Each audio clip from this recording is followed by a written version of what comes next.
On the last and most important day of the festival, Jesus stood up and shouted, "All who are thirsty, come to me. All who believe in me should drink. As the scripture said concerning me, rivers of living water will flow out from within him." Jesus said this concerning the Spirit. Those who believed in him would soon receive the Spirit, but they hadn't experienced the Spirit yet, since Jesus hadn't yet been glorified.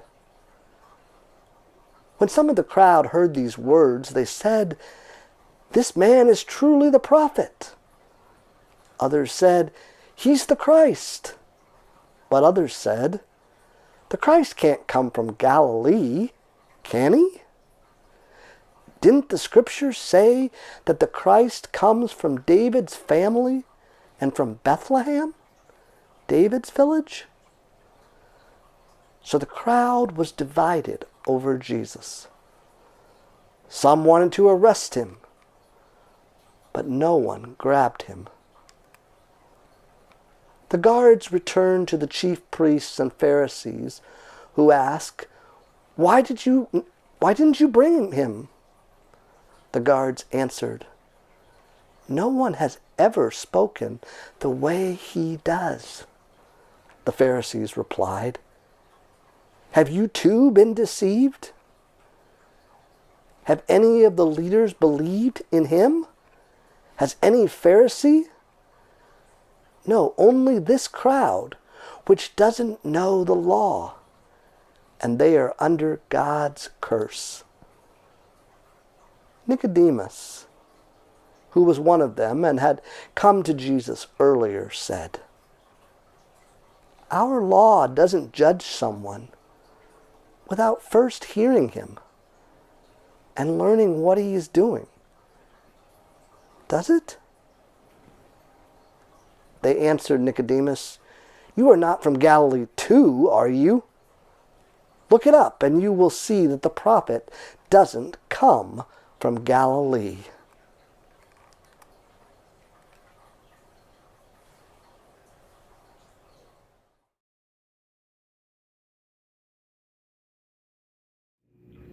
We cling to the myth of control and predictability. We expect that if we do X, it will always lead to the same set of consequences. Of course, disappointment reigns when the mythology crumbles in both big and in small ways. We turn the key in the ignition and it just clicks instead of purring. We eat less and the pounds stubbornly cling to our bones. And we follow the rules of our childhood faith only to realize that God and our world are far more nuanced and less clear-cut than we thought. There is nothing quite as annoying as an unexpected result. We like control. We want certainty. We want the Bible to be a rule book, for it to be crystal clear. It's not. And Jesus should act within the boundaries of our faith, our childhood faith. If only. The 7th chapter of John is not as clean or clear or offer the certainty that we'd like. The challenges begin even before our passage that was read today. Jesus' biological brothers, yes, biological brothers, encourage him to go with them to the Festival of Booths in Jerusalem. From Scripture, Jesus' brothers said to him, "Leave Galilee. Go to Judea so that your disciples can see the amazing works that you do. Those who want to be known publicly don't do things secretly. Since you can do these things, show yourself to the world." His brothers said this because even they didn't believe him. Jesus responds by telling them that it isn't his time yet. After they leave, he goes to Jerusalem by himself. The trouble with this exchange with his brothers is that Jesus seems to have every intention of going to Jerusalem, but tells them, "I'm not going to go." This complicates our desire for Jesus to be without fault. Remember, however, that Jesus was not only divine, Jesus was human. Scholar Adele Reinhardt recounts the many dubious ways other scholars have tried to explain this away to mold Jesus into the image of who Jesus ought to be. But what if Jesus wasn't just some perfect human being, but a real human being? You know, one who did human things, who messed up, writes Reinhardt. It's unfortunate that so few commentators allow him any of the foibles that help make human beings interesting, if also at times irritating or exasperating. How refreshing it would be to imagine Jesus deliberately deceiving his brothers because he doesn't want to go to Jerusalem with them. Would this behavior make Jesus any less Christ-like? We want Jesus to be divine and perfect. But how can Jesus be incarnate, be human, if he lacks our idiosyncrasies and our foibles, as you were? I'm not suggesting that I necessarily agree word for word with Reinhardt's, but she really does raise a valid point. The plain meaning of the text states he does exactly what he told his brothers he wouldn't do. Lack of clarity.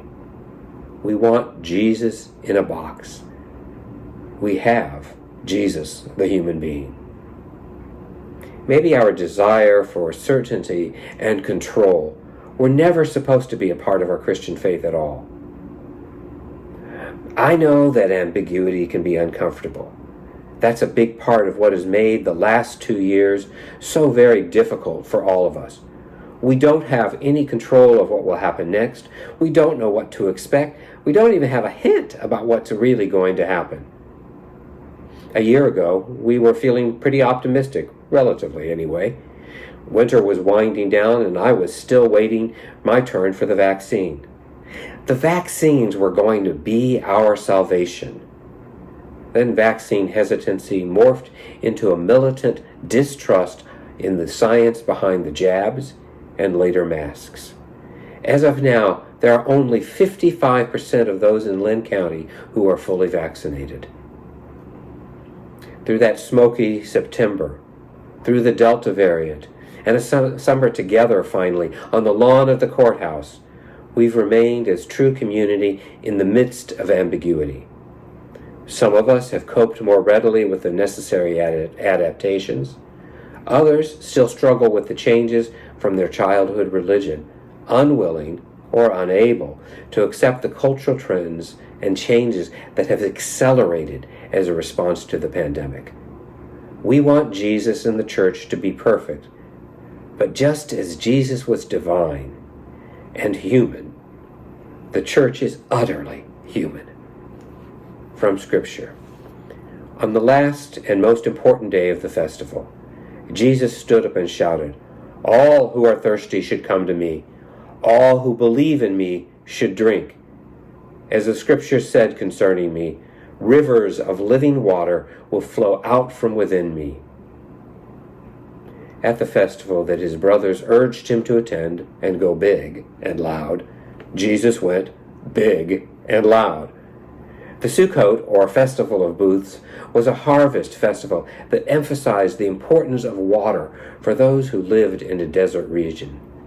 Reinhardt and others note that the Sukkot included a ritual of carrying a golden pitcher of water from the pool of Siloam to the temple, as a reminder of the water that was drawn from the rock in the desert, from Numbers 20:2-13, and as a symbol of hope for messianic deliverance, from Isaiah 12:3.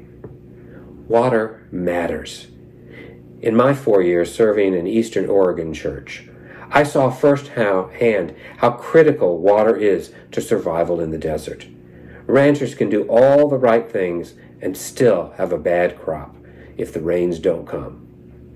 The uncertainty and lack of control of raising food in the desert must be a frightening and humbling experience to our ancient kindred. Water not only assured food, but is itself essential to life. It was into this ambiguity that Jesus spoke. He offered hope and certainty to those who lived in an uncontrollable world.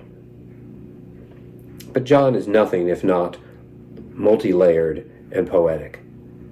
The 38th verse can be translated as the Common English Bible translates it, all who believe in me should drink.